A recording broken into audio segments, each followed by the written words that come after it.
Well, welcome everyone again. My name is Jessica Desardin. I am a program coordinator in the Office of Community Engagement. We are glad to have you join us. I'd like to begin with a statement from the Office of Community Engagement.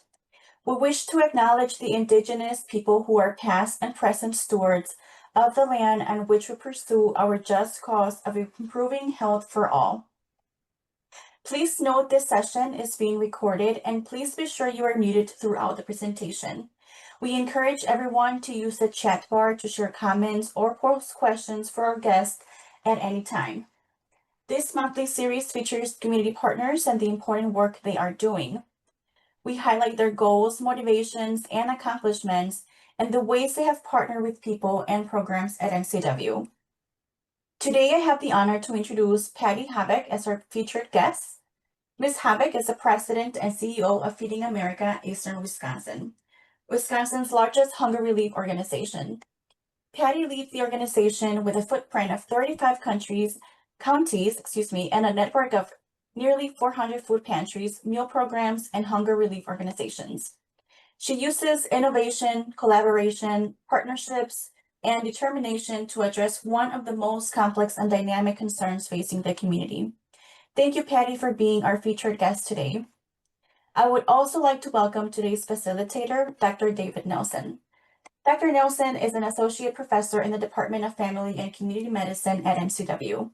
As a community-based researcher, Dr. Nelson has worked extensively with communities in Wisconsin on projects around childhood obesity, health and wellness, supporting senior caregivers, homelessness, and housing instability and food security.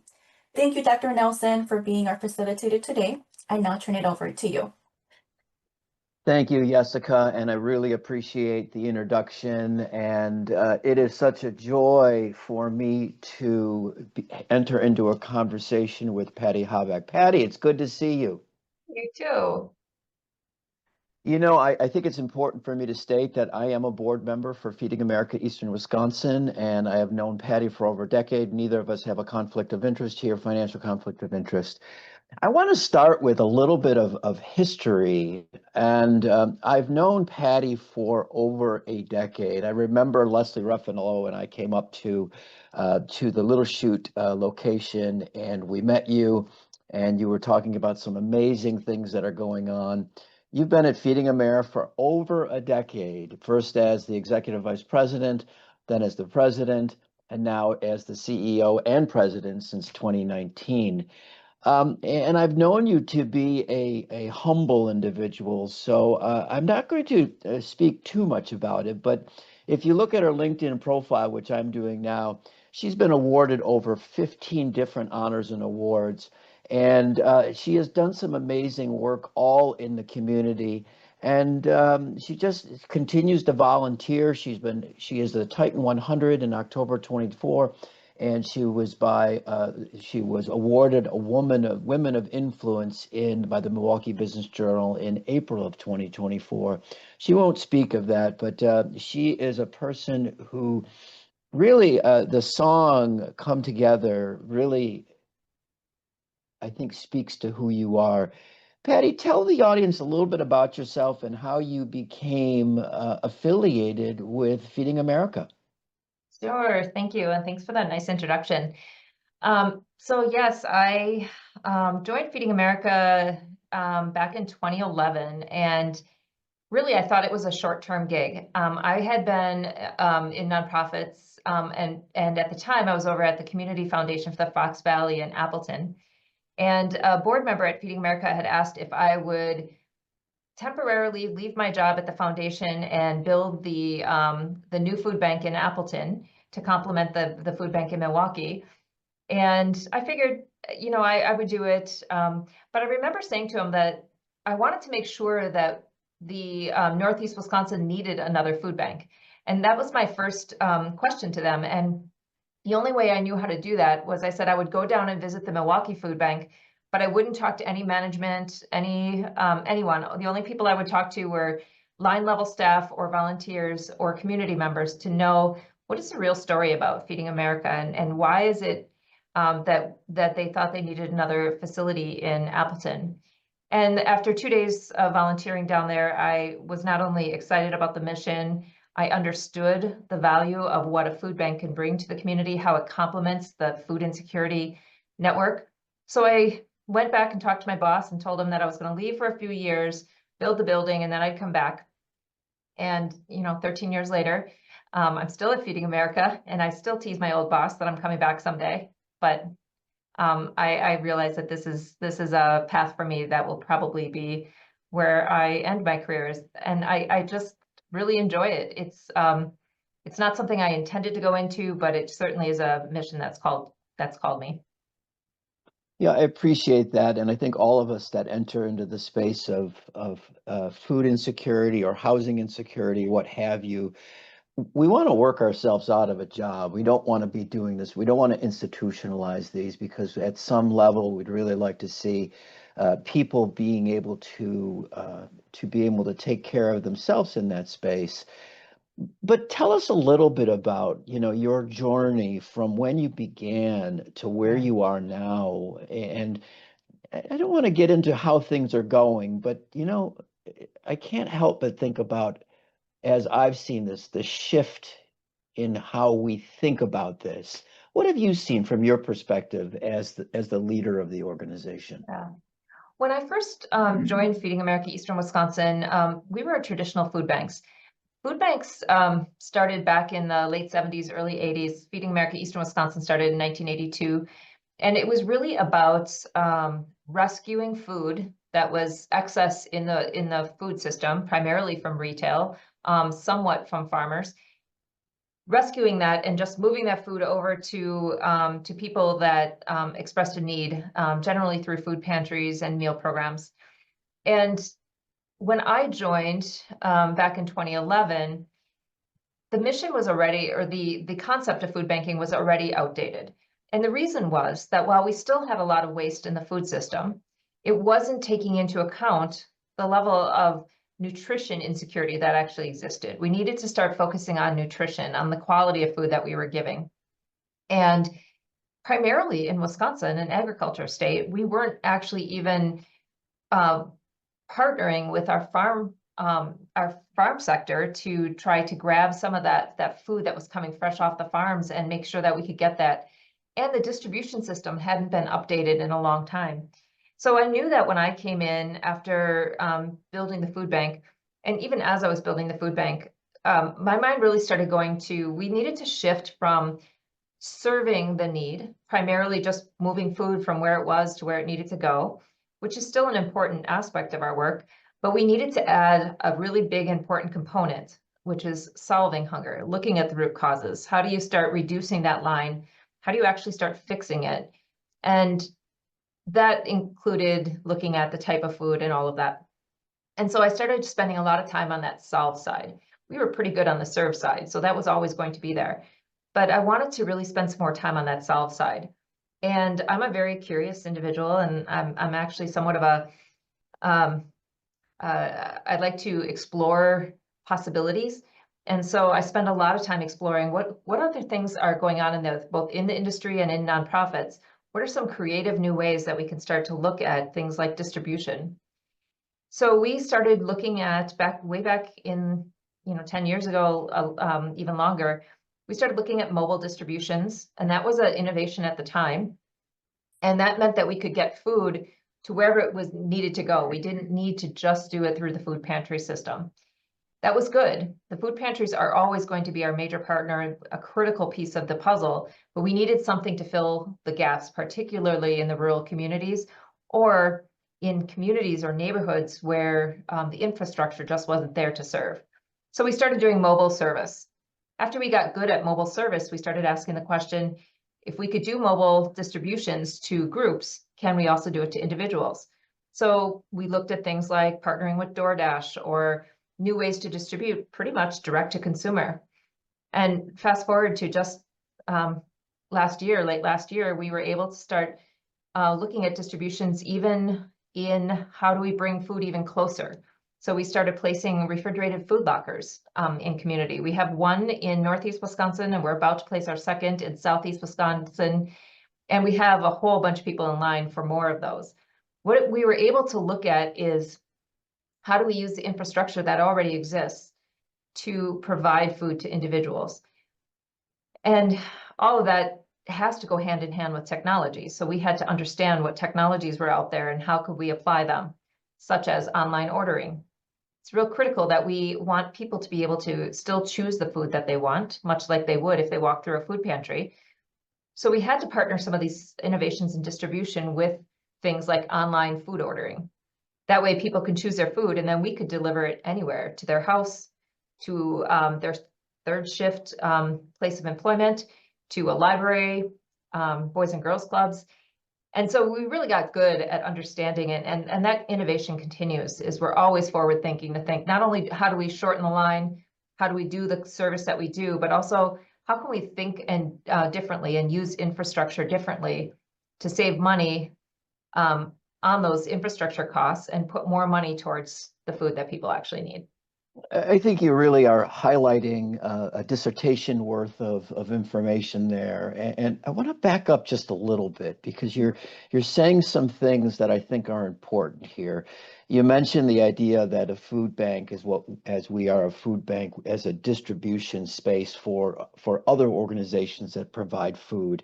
And you mentioned this idea of food security or food insecurity on the flip side of that.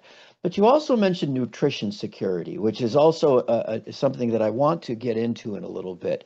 But I want to go from the perspective of the people who both hired you and support you. What was the reaction when you said, "Hey, everybody, let's get to the root issues of food insecurity"? I bet people went, "Huh?" You know, it's pretty amazing is the people that are in that are closest to this work, and including our board members, our volunteers, and our community. It was pretty easy because they actually already understood that what we needed to do was something more than what we tried to do over the last, 10, 20, 30, 40 years previous. And so really, it wasn't so hard to get them to accept that we were going to look at root causes. We were going to do that. What is harder is how do you divide your resources when serve and solve are both critically important. And so I do a lot with game theory. And so I look at it as the serve side is really the short term. I need to make sure people have food today because the issue is present today and it's huge and it's growing. But I also need to recognize that no matter what I'm doing today, I cannot fully address the need, especially if it's increasing.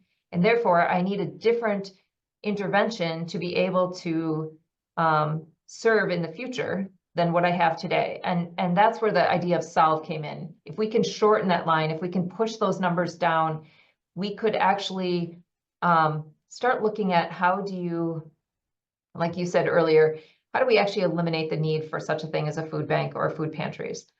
The best example of that is back in you remember 2008 to 2011 were really those years of the Great Recession, but it takes much longer for individuals that are experiencing food insecurity to come out of that. So it really took until 2013, 14 for us to start to see that we're getting back on top where we were before the recession.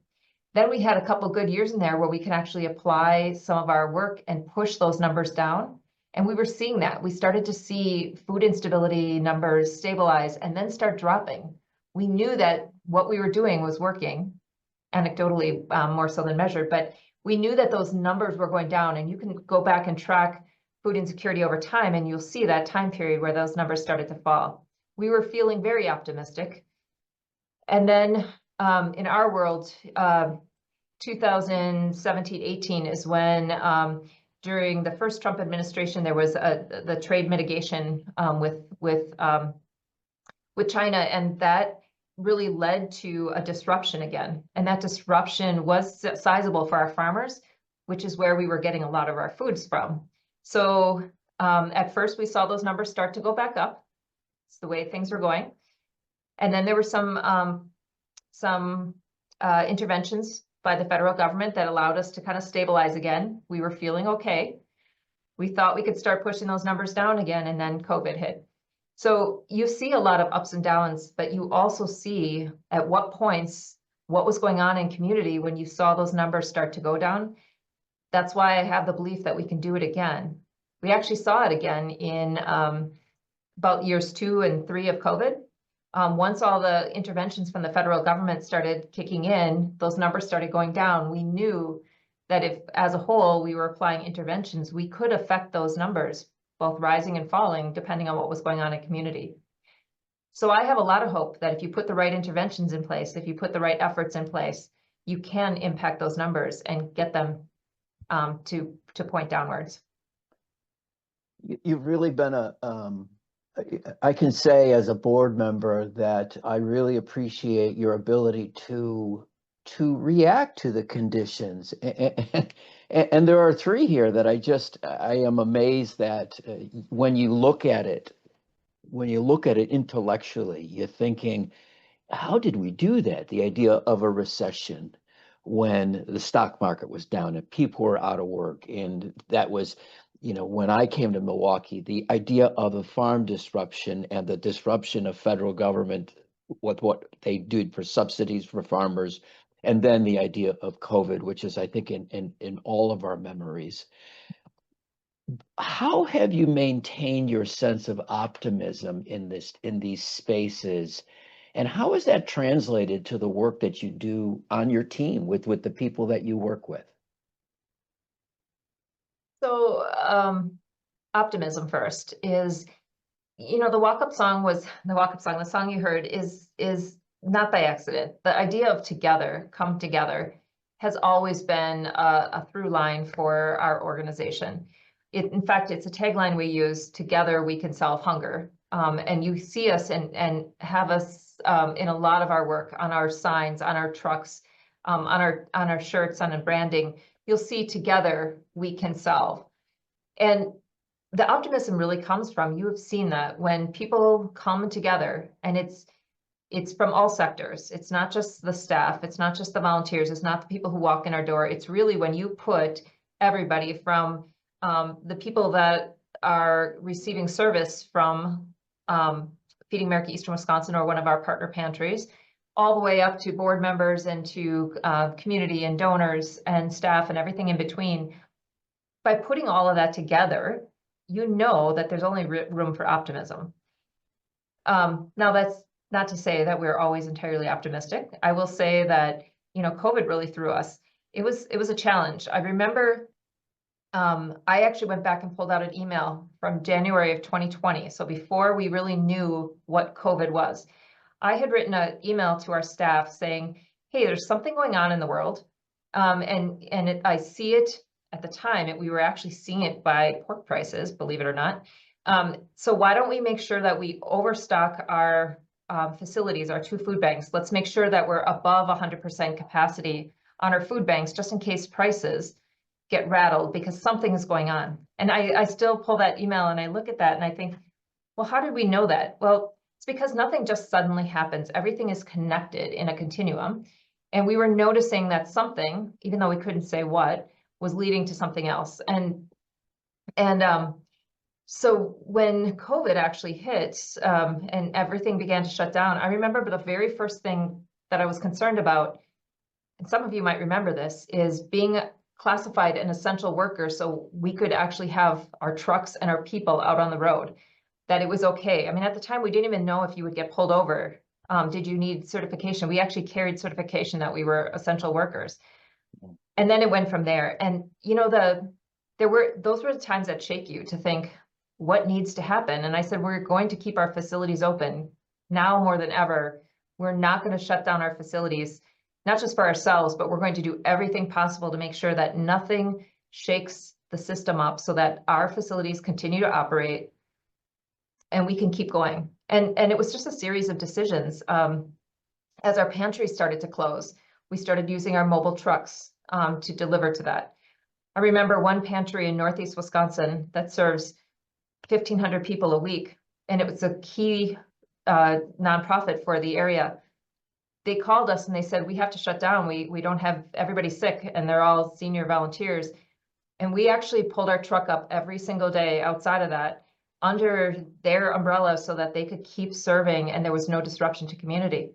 I say all that because it's about together. And when you see that and go through that, there is no room for anything other than optimism. You see how community responds and you know you're not in it alone. And that's where that really comes from. Yeah, I really felt that at the time. And I remember that the idea of, and having been in the food space for 15 years myself, just as a volunteer, we did all sorts of things from not having people gather together to serving people outside and moving from choice to just getting people the food. And I do remember everybody sensing that we were together. And this idea of being proactive in the spaces, I don't want to get political in the spaces, but we're in a changing time now with the way both the current White House as well as the legislators view community and community engagement as well as the safety net. What is your sense of what's going on in the food systems currently? What are you seeing, say, over the course of the next 6 to 9 to 12 months? Sure.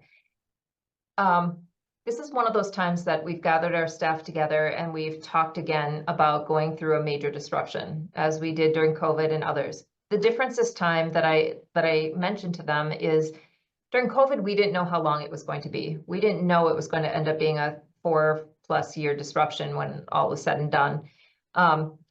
This time we know that the disruption is largely going to be long-term, whether it's because of current administration or change. Even if administrations change, we know that whatever is happening right now in community is a long-term change, pivot, whatever you want to call it, and we have to pivot with it.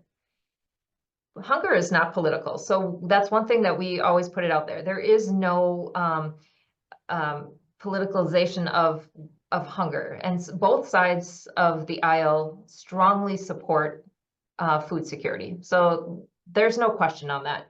It's really just an approach, and what the current administration is looking at is going to ultimately make things harder on the way that we have been operating to date, which means we have to pivot. And in order to do that well, we have to stay ahead of what's happening so we don't get behind. So here's what I think and know, and I mean, first is none of us know. We're only going to be able to understand it when we get in hindsight and look backwards and say, oh, that change equaled this. But the first thing is that food security infrastructure from the federal government is being shaken up. To what extent, no one knows yet, because while certain proposals have passed the House, they have not yet passed the Senate, and we don't know where things are going to land. But we do know that it will have a significant disruption on the federal side, on the food share side, on SNAP benefits. And so therefore, we have to pivot in that way. So what do we do when that's the case? It's a really hard one, because the support from the federal side for food insecurity is 12 times bigger than the entirety of the food security network, Feeding America network, all of the pantries, anybody who's working in that space. It's 12 times larger. So that disruption is going to push more people to food pantries, and that means demand is going to go up. And we're already seeing that significantly. We're seeing 40 to 60% increases month over month, really. And over time, we're just seeing that number shoot back up. We're as high right now in food insecurity as it was during the height of COVID. So that's a challenge. However, if the only thing I can go on is to look out and say, well, what happened during the first administration? And new food supports came into play in the first administration. So I do anticipate there will be some new types of supports coming into the system. It will look different. It will feel different. We'll have to probably learn how to handle a different type of product, but we're ready for that. And so I think the numbers are going to go up. I think it's a long-term increase. I think the federal supports are going to go down. And I mean, we're already seeing that out there. I think as more disruptions happen on related things like Medicaid, Medicare, other expenses, we're going to see more people who are first time in the food security system go up. We're already seeing that. But I also think that there'll be a different type of hunger relief system mechanism that comes into play. And whether that's farm boxes, the Maha food boxes that you're starting to hear about, whether it's that, whether it's something else, I don't know yet, but we have to be ready for anything. Well, I appreciate that my word is measured, and I believe that you are measured and thoughtful in this space, and that we've seen disruptions before. But my note is that we believe now that disruption is long term. But you added to it, and I really want to start to drill down a little bit, because you mentioned a really important word to myself and to many of us on this call, this idea of community, right? And the idea when we turn to community. You know, I really want to go the idea of, can you speak into the importance of engaging community, not only in Milwaukee, but throughout the state? And you know, they mentioned all of the food partners that you have. I can't even estimate the number of times when I've called you or texted you, or you've called me, and you're on the road to another partner organization, and you do spend a lot of time on the road. What does community engagement mean to you and to the organization? Um, you know, the food security system really started with community. You know, going way back before there was even federal supports, before there was even food pantries and everything, it started with communities, churches or workplaces or other places, neighbors, helping everyone come together. And the idea that we really can't give up on the fact that community helps community. We saw it during COVID. We saw it strongly during COVID, how community really wrapped around and said, we're going to support our neighbors. We're going to support each other. That still exists in a very strong way. It looks different because communities look different. It looks different because communities are, if I can say this, is a little bit more global. You know, it's not just as compact as it used to be, because now people have access to so much more to make their community either virtual or other bigger. But we know communities still support communities. That's been a through line. And so we know that when we have something like a disruption, when we have a need, saying I can turn to community is not just a hopeful, optimistic statement. It's real.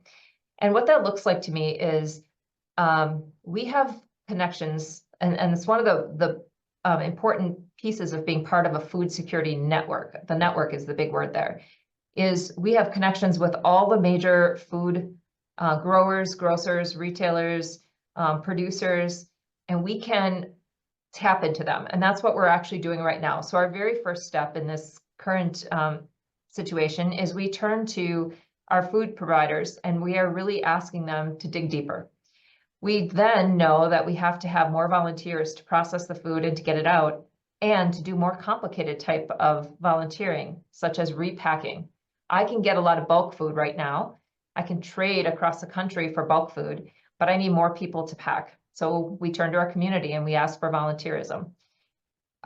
Individual private support right now is critical. The dollars are not building massive amounts of infrastructure. The dollars are going right now to purchasing food. Whenever we have the opportunity to purchase it at the lowest price possible, we're purchasing. So we're buying and bringing in truckloads of food at a time. Hard to sometimes feel, but we're actually doing more food year over year, every year, including this year. It's just hard to feel because demand is also going up. Turning to community really means that not just in all those tactical ways, but I will also tap into experts in community and say, I need help with this data question. I need help with finding an efficiency in this particular space. How can something like AI help me solve a logistical problem? We've turned to companies to run problem scenarios for us to help us find efficiencies. And we do that constantly. In fact, we're in a strong partnership with Marquette University's data center right now, where I can pose many, many questions to them, and they will just do the work and bring it back to us and say, here's what you were looking for. So being in community like that and all the assets of community adds to the optimism of, this is not a food bank doing this alone. This is really about all of us and all of our assets combining to help. I really appreciate that measured approach in asking organizations and businesses like our board members, several of them are in the food industry, asking them to dig deeper, asking volunteers to repackage. And for the audience, if you've never done a food pack, well, please come and do a food pack with Feeding America. It's a blast. We even have our board doing it recently. And turning to the community by using dollars that are locally raised to purchase food when we can at a value. You mentioned something really important, and I want to drill down a little bit here. You mentioned experts in community, and you said Marquette University would love our academic partners, and several of us on the call here are part of that academic institution. But your experts also come from the community. And I want to spend some time here because there's so many stories I want you to tell. But tell us about the food, you know what I'm saying here. Food Leaders Food Lab, Leaders yes. Lab. Thank you. That's the phrase. Tell us about the Food Leaders Lab. Yes. So the Food Leaders Lab was a idea that was a long time coming, and we finally had the opportunity to put it together. And the concept is simple, is that many of the individuals who use food, part of the food network in some way, shape, or form, at some point in their lives, they were food insecure, have learned a lot about what that means. And they've learned a lot about what works or what doesn't work, or ideas. And they usually have ideas they've been percolating a long time, but they don't have the tools or the resources to get it from idea to launching. So what we decided to do was to listen to our community. And this is going back about 7 cohorts ago, so about 5 years ago. We sent out an application form, and we said that if you are food insecure, plus have an idea for a solution that you've been wanting to do to help shorten the line or to help in the food insecurity space, we wanted to hear from you. So we had all these applications, and we sorted through and took a group of about 15 individuals who met for 8 months and learned along the way from each other, from us, from others in community. What that really was 8 weeks, it was 8 weeks, but over 8-month time period. We helped them understand how to hone the idea that they had, how to narrow it down and make it actionable, something that we would do all the time as a food bank. But we know we needed these individuals to really be able to say, what is it that you're trying to do? And then we gave them other tools, anything from headshots to introductions to how to get at a table. But they work with each other. This cohort worked together, and they worked through each other to figure out how can they help give feedback to each other and develop each other's ideas. And then 8 months later, they graduated. But in the middle of that, they had to come up with a capstone project that they worked on this whole time. And then at graduation, they presented their capstone project. At that point, we had dollars from both community as well as SNAP Ed to support the project in the long term. So let me give you some ideas of some things that came out of now 8 cohorts. We're in our 8th cohort right now.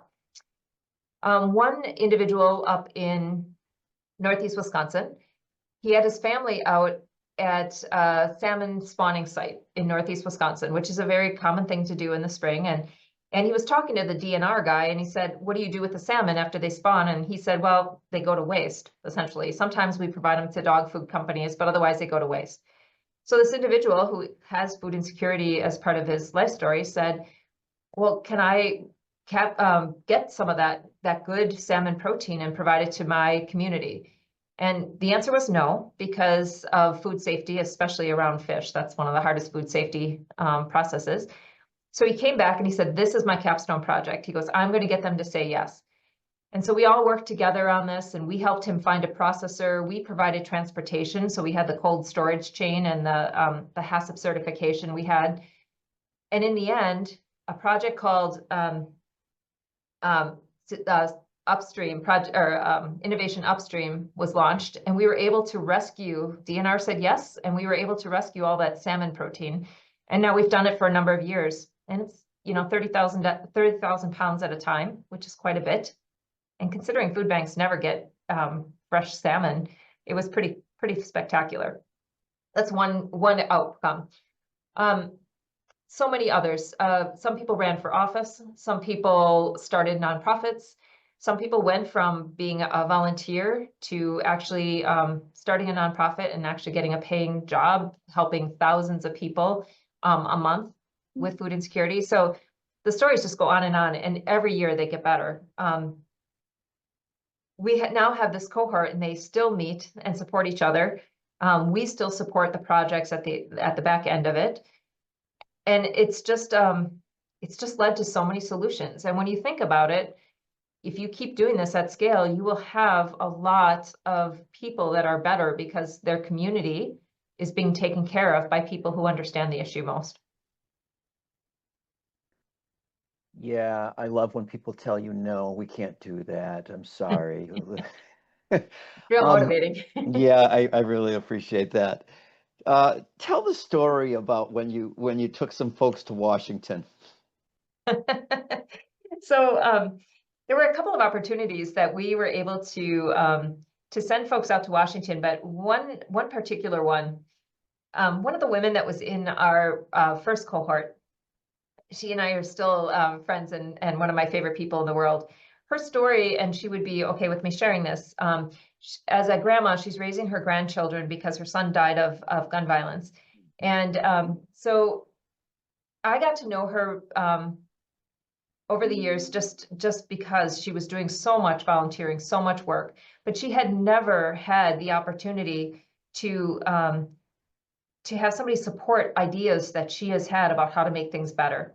So she went through Food Leaders Lab, and then during that time period, we had the opportunity to send people out to Washington, to the White House. It was when the White House was having a convening around food security, and we were able to secure a couple of spots. And instead of me going out there and speaking on behalf of, we had the idea to send a couple of our Food Leader Lab individuals out there, and one of them was this grandmother that I was sharing with you. And she went out to the White House. She was amazed at what she was seeing for the first time. She was in the White House. She was being a part of the solution at a national scale. And then at some point, she had told her story. And later in another session, she heard President Biden telling her story as an example. And she just simply lost it. She's like, why me, who has spent an entire lifetime in poverty, finally hearing my story now coming out of the president's mouth as she's sitting at the White House? It was amazing. And she still is doing work to this day to make things better for the greater Milwaukee community. Yeah, and she came back and she spoke at one of our fundraisers, and she's just an amazing individual. And I made this note for myself because you have several people and several examples who have been food insecure, who have been housing insecure, who have had violence impacted upon them. And I couldn't help but write the note from tragedy comes redemption. And for all of us on the call here, we know expertise comes in many forms, but we should never overlook those genuine narratives of people who are just taking care of their families for stories and for inspiration that can, impact the President of the United States. I'm just struck by that. Somebody asked, and this Tim Nicolai, a friend of ours from the American Heart Association, asked about this idea of the innovation about the food storage lockers. Mm-hmm. How did that come to be, and how do you see that impacting nutrition security in our community? The idea of the food lockers, we talk about it as an innovation within the food bank, food security space, but that places like Amazon and Home Depot and others have used food lockers now for a number of years, and they're using them very well. So the idea was, why couldn't a food bank use them? And several food banks across the country have tried it, including us at the front end of it. The first thing that had to happen was we had to have a way for people to order the food, so we knew what food to put in there. And so the very first thing was to take take advantage of an online ordering form that was created for food banking. And so once we got good at that, we knew that, okay, that's a good first step. And we utilized that in a lot of ways. So when it first started, we had people online ordering, and in our rural communities, we would then take those orders and deliver it to communities where there was no food pantry at all. And we would leave them at, in places like Boys and Girls Club and whatever. After a while, we're like, well, okay, that's good. We've extended the amount of pickup time. So when a family went to pick up their child at Boys and Girls Club, they could pick up their food. They didn't have to make an extra stop anywhere else, 30 minutes away at a different pantry. We knew we were onto something. But then we had to ask ourselves a question about what happens when there isn't another place to put it, or somebody needs a different type of access. Well, that's where food lockers come back in. As you say, they can be outside, they're electronically monitored, they're visually monitored. We know if somebody's picked up their food or not. We know what the temperature is. We can monitor all that. That exists. So now we can start saying we can put these lockers anywhere, and they can then serve people 24/7, wherever it makes sense. So the very first ones we tried was on a technical college campus, because this particular technical school has 3 shifts of learning. So even third shift welding classes. And families needed to be able to pick up their food. And so we're like, well, let's just make it available 24/7. What it started to do was to save on infrastructure for this technical college. They had grants out there to expand their pantries, couldn't expand the hours, but they needed more freezers and coolers and other things. By us taking on the packing and the delivery of that and putting it into these lockers, they didn't need to expand the infrastructure. We already had it, so it was not an extra problem for us. So now we're moving our next set of lockers to Boys and Girls Club in Milwaukee. Is to say, okay, it's actually going to be outside again, so people will be able to access these lockers 24/7, and they're all monitored. So that's the next good step. But imagine that now you can put food pickup that's refrigerated, so you can still have fresh or frozen or perishable, anything that you want, and you can put it anywhere: rural, urban, hospital settings, libraries, schools. I mean, you could do it anywhere, and it's really minimal infrastructure.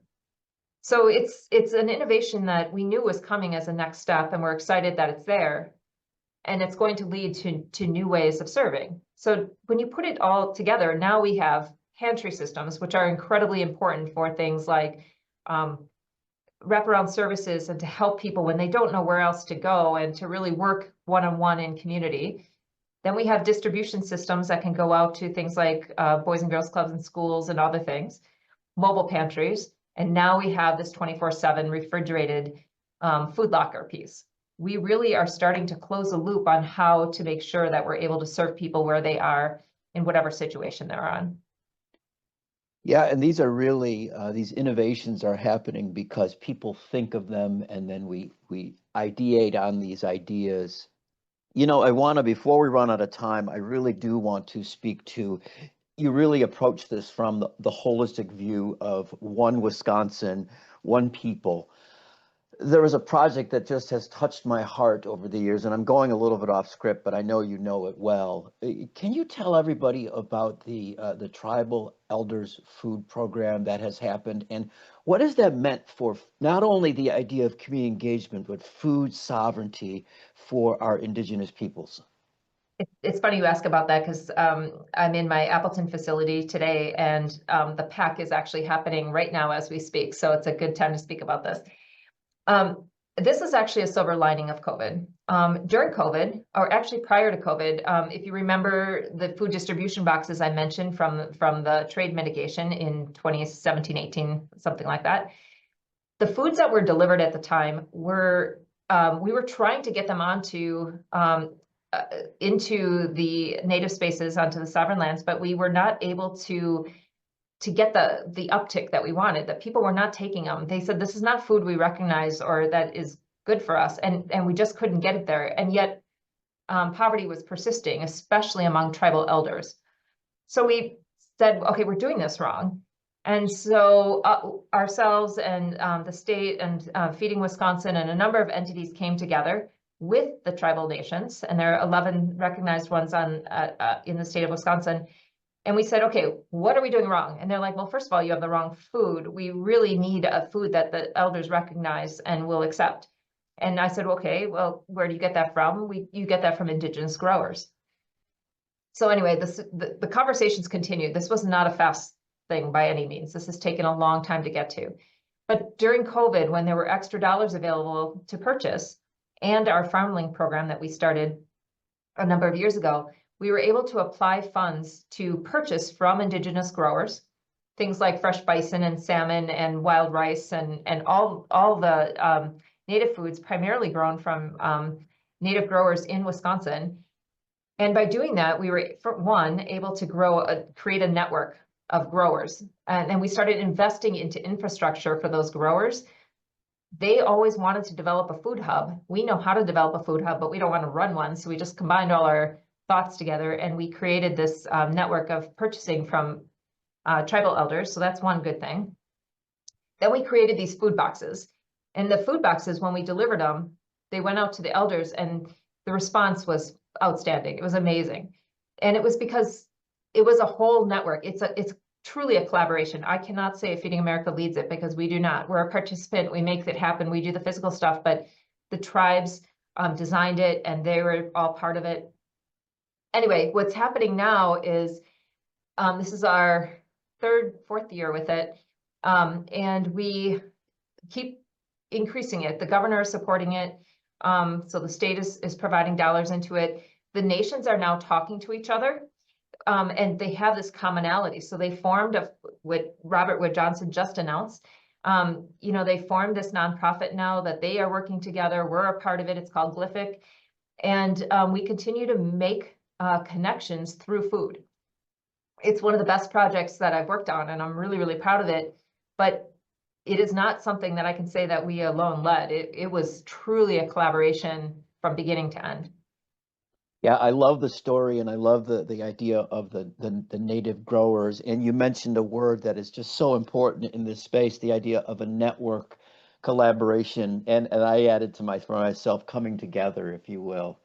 Somebody asked, and thank you, Amy, for speaking into some of the questions on here.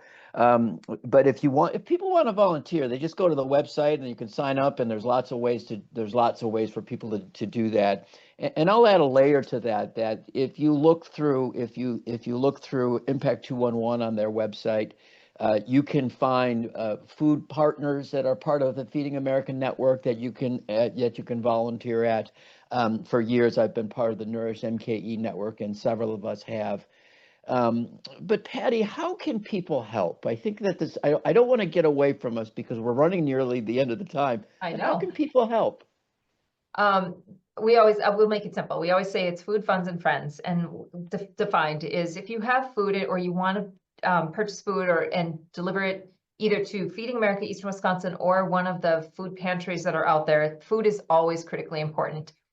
Funds, dollars. Dollars mean a lot. We can do $1 equals 4 meals, and we do that scale because of our relationships. We're able to do that at a scale that's incredible. $1 of every donation 97 cents of every $1 donated goes back into programs. We have an incredibly efficient system.